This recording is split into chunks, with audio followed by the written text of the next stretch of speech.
Bonjour, je sais que tu sais et tu sais que je sais. Alors, le médicament, je n'en démords pas. J'ai dit la dernière fois qu'il y a des médicaments vraiment efficaces, mais très dangereux. Autant le médicament est efficace, il a aussi des effets secondaires. Parfois, on cherche les effets secondaires. Prenez donc l'aspirine. L'aspirine tarde al-hariq ça, on s'est rendu compte elle était un petit anti-inflammatoire et qu'elle était un anti-agrégat plaquettaire, c'est-à-dire qu'elle fluidifiait le sang. Et que maintenant, l'application de l'aspirine, c'est pour les cardiaques. On lui donne à 200 mg par jour d'aspirine ou 300 mg. Je ne parle pas des doses, mais pour fluidifier le sang. Mais attention, l'aspirine, il y a des gens qui risquent de mourir avec. J'en connais quelqu'un. Il a fait une allergie catastrophique à l'aspirine. Ce n'est pas pour autant qu'il faut arrêter l'aspirine. Il a été soigné aux urgences, il a reçu des corticoïdes, mais maintenant, il ne doit plus prendre de produits à base d'aspirine. Voilà l'histoire du médicament. Le médicament, c'est un résultat d'une recherche à longue haleine qui peut aboutir, mais qui est sous contrôle international, pas seulement les Marocains qui contrôlent le médicament, mais partout dans le monde. Dès qu'on se rend compte qu'il est inefficace ou qu'il est dangereux, on le retire du commerce.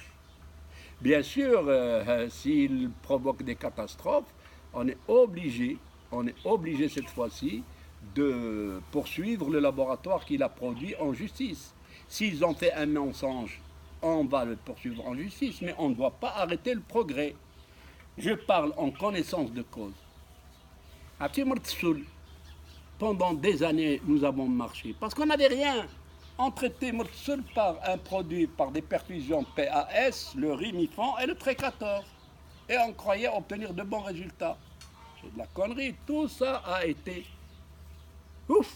balayé. Les ulcères gastro-duodénales,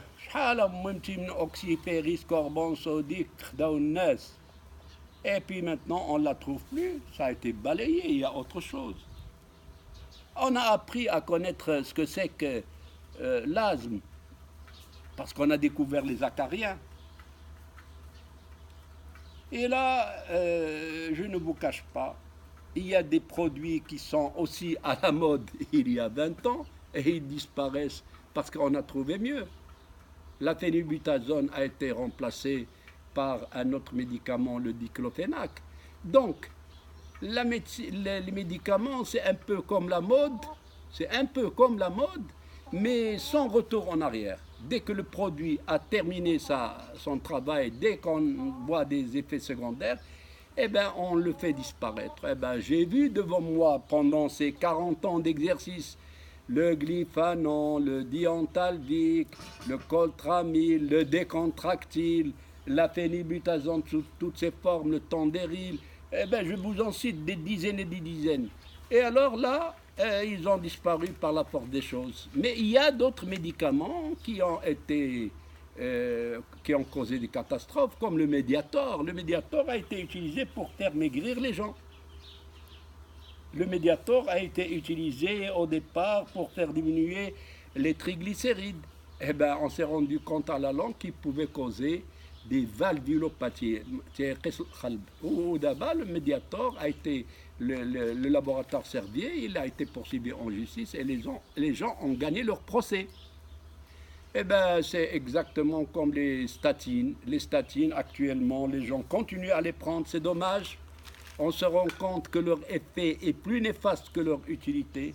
Et si vous voulez traiter votre cholestérol, il n'y a pas mieux que l'activité physique et le régime dans lequel on enlève tous les produits riches en cholestérol lourd. Et là, vous arriverez à gagner un très bon résultat. Je reviendrai sur le cholestérol si vous voulez en avoir le cœur net. Mais c'est pour vous dire, le médicament allopathique, on appelle ça allopathique, est nécessaire. Il a fait des progrès de géant. et ne doit pas être mis en cause. Il y a des contrôles, il y a des gens qui contrôlent ces laboratoires et dès qu'il y a erreur, on risque, disons, ces laboratoires payent le prix le plus fort. J'y reviendrai encore, mais avant d'arriver à la chirurgie, je resterai encore dans le médicament parce que vous aimez prendre le médicament, parce que vous en avez dans votre pharmacie, parce que même dans votre pharmacie, il y a des médicaments qui sont périmés et vous avez oublié de les jeter.